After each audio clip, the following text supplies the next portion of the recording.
अब हम बात करते हैं कंट्रोल स्ट्रक्चर के बारे में। सी प्रोग्रामिंग में कंट्रोल स्ट्रक्चर 2 टाइप्स के स्टेटमेंट का यूज़ किया जाता है। फर्स्ट है कंडीशनल स्टेटमेंट और दूसरा है लूप स्टेटमेंट्स। तो सबसे पहले हम कंडीशनल स्टेटमेंट के बारे में बात कर लेते हैं।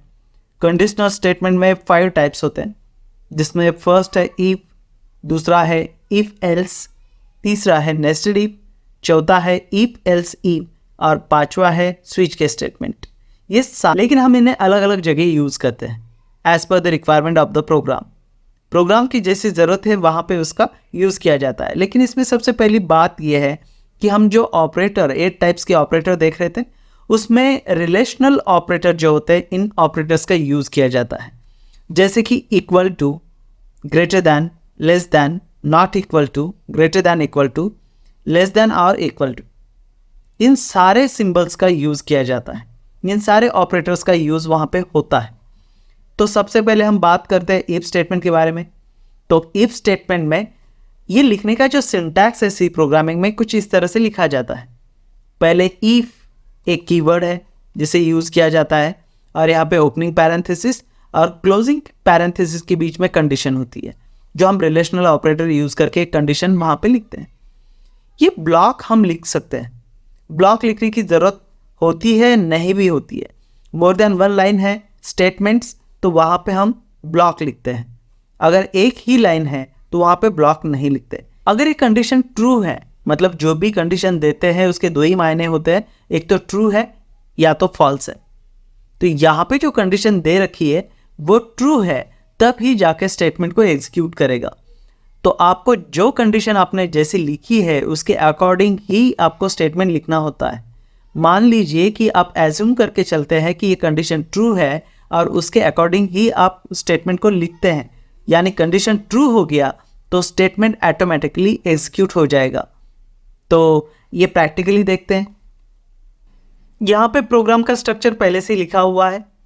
यहाँ पे इंटीजर में 2 वेरिएबल हमने डिफाइन कर रखे ए और बी, और दोनों में वैल्यू को असाइन कर रखा है।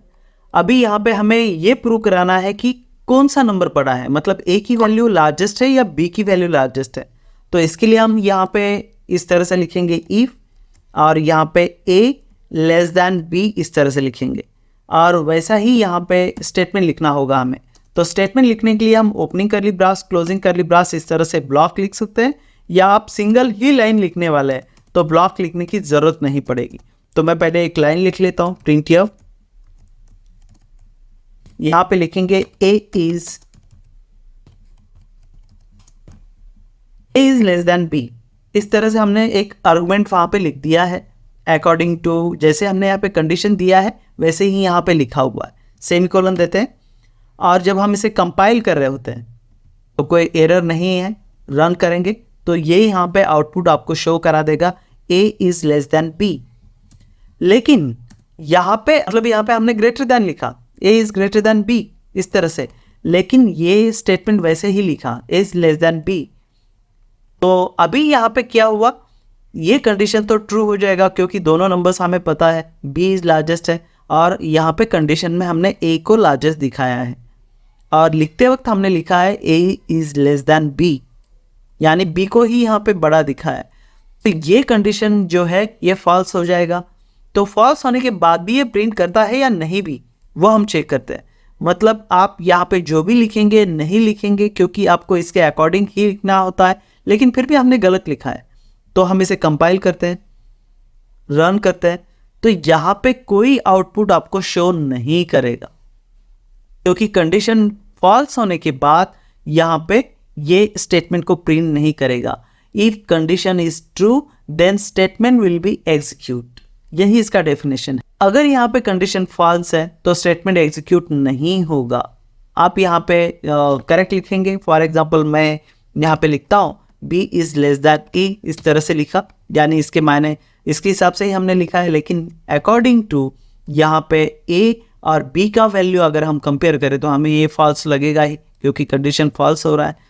और आप इसे रन करेंगे तो भी ये आउटपुट आपको शो नहीं करेगा। हमने यहाँ पे a का वैल्यू चेंज कर दिया, 100 कर दिया। तो 100 करने के बाद अगर हम इसे कंपाइल करते हैं और रन करते हैं तो b is less than a इस तरह से दिखाएगा। यानी यहाँ पे ये कंडीशन ट्रू हो जाएगा और ट्रू होने के बाद ही यहाँ पे आपको आउटपुट ये शो कराता है। इस तरह से इफ स्टेटमेंट का यूज़ होता है, जो सी प्रोग्रामिंग में हम कहीं पे भी प्रोग्राम लिख सकते हैं। लेकिन इसमें अगर हम यहाँ पे ओपनिंग कर्ली ब्रास और क्लोजिंग कर्ली ब्रास यूज़ करते हैं, ब्लॉक यूज़ करते हैं और ये स्टेटमेंट को हम ब्लॉक में रखते हैं, तो प्रोग्राम में कुछ खास चेंज नहीं होगा। लेकिन इसके बाद आप कोई लाइन प्रिंट करना चाहते हैं या लिखना चाहते हैं तो ही उसका इफेक्ट होता है। मतलब यहाँ पे हमने लिखा प्रिंट एफ और डबल इनवर्टेड कॉमा में यहाँ पे डैश डैश इस तरह से लिख दिया, तो दोनों लाइन को प्रिंट करने के लिए ये ब्लॉक का यूज़ होगा। फाइल किया, फिर से इसे रन किया, रन करने के बाद यहाँ पे b is less than a और आगे डैश डैश वाला लाइन लिखा, और हम अगर इसमें /n लिखते हैं तो ये नेक्स्ट लाइन में शो करेगा। यहाँ पे कंपाइल किया, रन किया तो ऑटोमेटिकली नेक्स्ट लाइन में शो कराता है। तो इसके बाद अगर हम यहाँ से ब्लॉक को हटा देते हैं यहाँ पे, तो अल्टीमेट यहाँ पे ये लाइन पे इसका इफेक्ट नहीं रहेगा कंडीशन का। अगर ये चेक करना है तो हम इसे कंपाइल करते हैं, रन करते हैं, आपको आउटपुट वही दिखाई देगा। इसका मतलब ऐसा लगेगा कि वो दोनों लाइन को प्रिंट कर रहा है।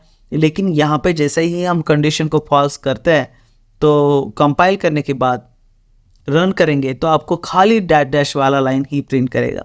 तो इसके लिए दोनों लाइन पे इफेक्ट लाने के लिए हम इसे ओपनिंग कर्ली ब्रास और क्लोजिंग कर्ली ब्रास के बीच में लिखते हैं, यानी ब्लॉक के बीच में लिखते हैं। तो यहाँ पे हमने इस तरह से लिखा, अभी दोनों लाइन को वो प्रिंट नहीं करेगा। कंपाइल किया, रन करने के बाद कोई आउटपुट वहाँ पे शो नहीं हो रहा है। तो ये इस तरह से हम कंडीशनल स्टेटमेंट का यूज़ करते हैं।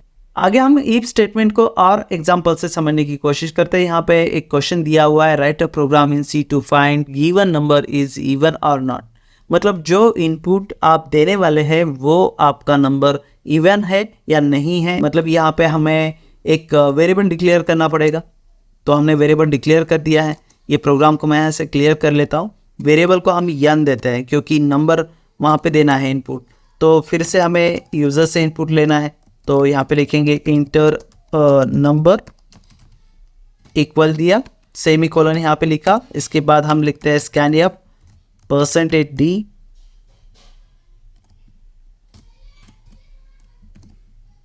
%d comma address of n, इस तरह से लिखा सेमी कोलन, यानी एक वैल्यू इनपुट होगा। इसे कंपाइल करते हैं और रन करते हैं। रन करने के बाद ये पूछेगा इंटर नंबर, मैंने यहाँ पे 22 दिया है, तो इसने मुझे आउटपुट दिखाना चाहिए कि गिवन नंबर इज़ इवन और नॉट।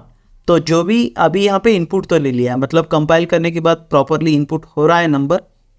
आगे जाते हैं, हम कंडीशन देते हैं।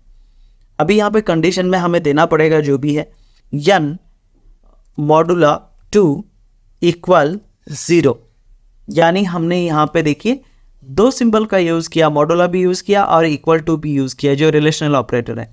मतलब n जो नंबर है, जो भी आप इनपुट देंगे उसे हम 2 से डिवाइड करते हैं और रिमाइंडर 0 आता है तो वो इवन नंबर है। तो यहाँ पे लिखेंगे print F number is even, इस तरह से लिखा है।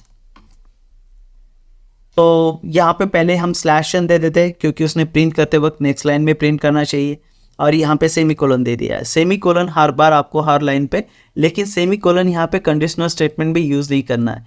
कई बार स्टूडेंट यहाँ पे गलती कर देते हैं क्योंकि उन्हें पता होता है कि हर लाइन के बाद सेमी कोलन देना है। जहाँ पे हम कंडीशनल स्टेटमेंट लिखते हैं वहाँ सेमी कोलन नहीं होता है क्योंकि वो अभी ख़त्म नहीं हुआ है। सेमी कोलन का मतलब होता है कि ब्रेक द लाइन, उसके बाद आप उस लाइन को कंसिडर ना करें। तो हम ये ऐसा प्रोग्राम को बताते हैं, लेकिन यहाँ पे आपका प्रोग्राम शुरू हुआ है और आपका प्रोग्राम यहाँ पे ख़त्म हो रहा है। मतलब आपने जो कंडीशन दिया है उसका इफेक्ट यहाँ पे ख़त्म हो जाएगा, ये कंडीशन का। तो इस तरह से अभी इसे चेक करते हैं। हमने इसे कंपाइल किया, रन किया, रन करने के बाद मैंने यहाँ पे 10 नंबर दिया, तो यहाँ पे बताया गया ये नंबर इज़ इवन। ओके, आगे जाते हैं, कंपाइल करते हैं, रन करते हैं। उसके बाद अगर हमने यहाँ पे 3 दिया तो इसने कोई आउटपुट शो नहीं करना है। क्यों नहीं शो करना है? क्योंकि यहाँ पे कंडीशन फॉल्स हो जाएगी। अगर यहाँ पे नंबर 3 हुआ और उसे हम 2 से डिवाइड कर रहे हैं तो रिमाइंडर 0 नहीं आएगा, रिमाइंडर 1 आएगा।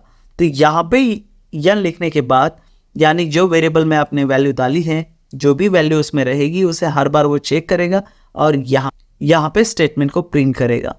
यानी ये हो गया कंडीशन और ये हो गया स्टेटमेंट, इसीलिए इसे कहा जाता है कंडीशनल स्टेटमेंट।